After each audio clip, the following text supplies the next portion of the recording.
Well, Max Qvortrup is Professor of Political Science and International Relations at Coventry University. His latest paper is about the EU referendum. And Max Qvortrup, you have a Brexitometer. Do explain. Yes, I do. I try to sort of make a mathematical equation of when countries are likely to leave or stay in the EU, or how referendums will be decided. It's a bit like economists can predict the rate of economic growth and so on. And in a similar way, not quite as scientific, but in a similar way, you can predict the outcome of referendums. And what is the outcome then? The outcome, well, it depends. I'm sure you've not... Oh, you're qualifying already. No, yes. Well, it depends on, let me finish, please. It depends on the turnout rate. If there's a very high turnout, then that is correlated with a no vote.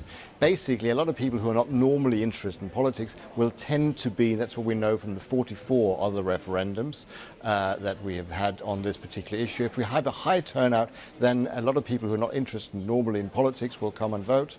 And most of these people will be quite negatively disposed towards the EU and will vote to leave. So if we have a turnout close to the Scottish referendum, then there will be a no vote of 48%. If we only have a turnout of 65% like we had in the parliamentary election, then David Cameron will just scrape in with about 54%. Now I should add to readers and listeners and viewers in Scotland that I wrote a paper or an article for the Scotsman a couple of years ago where I predicted the outcome of the American presidential election and was more accurate than the opinion poll. So I do have some sort of credibility. All right.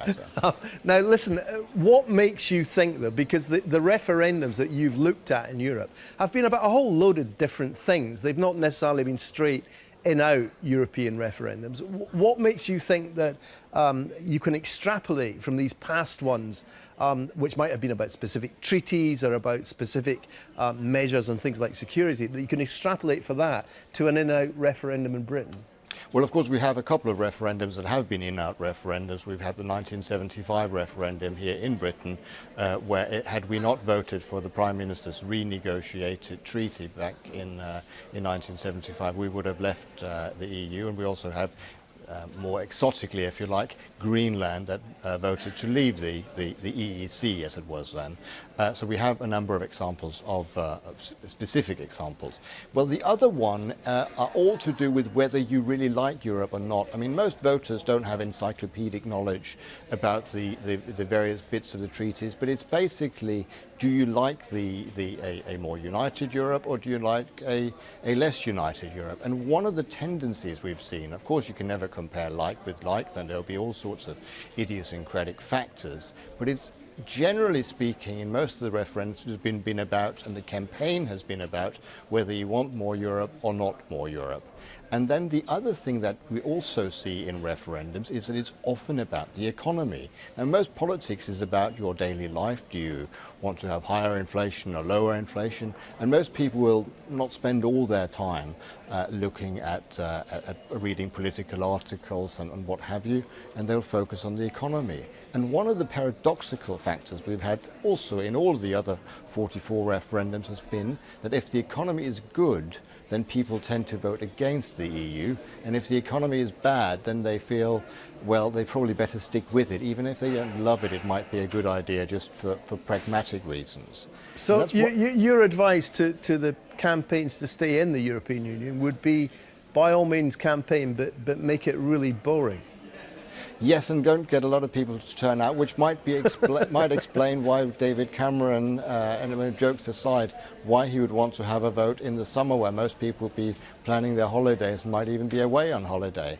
The other thing, the other reason why he's in a bit of a hurry is that most referendums, irrespective of whether they're on the EU or any other thing, the longer you've been in office, the less likely you are to win.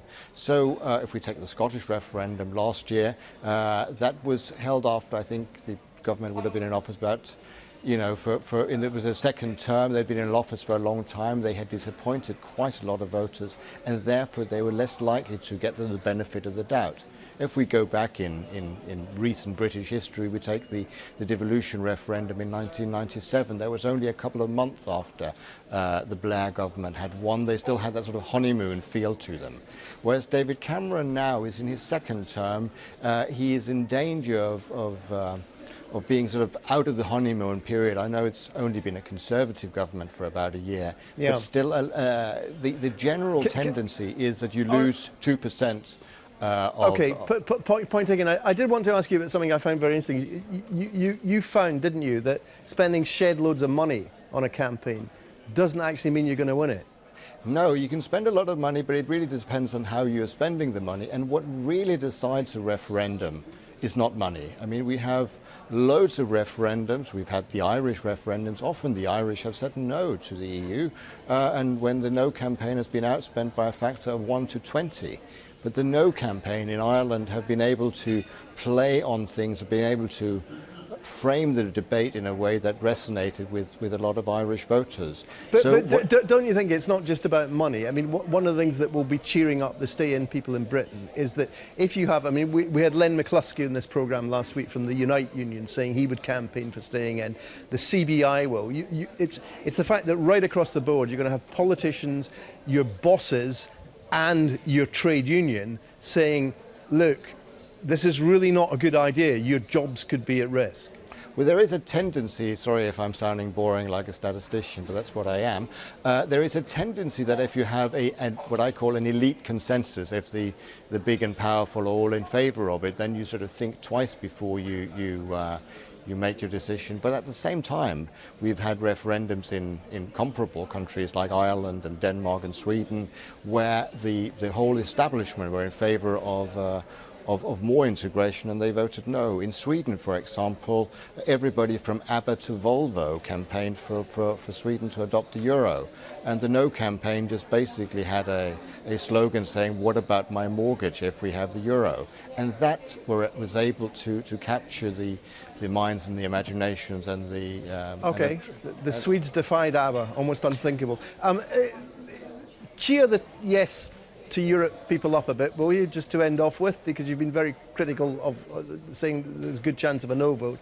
Your conclusion, nonetheless, is that most referendums actually end up going in the way of the pro-Europeans. Yes, I mean, there's this myth that people are Eurosceptic. That simply is not the case.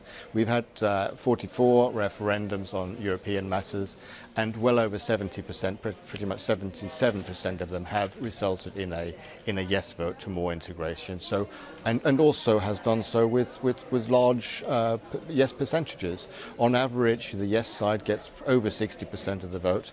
The baseline in a referendum on European matters is about sort of 65%.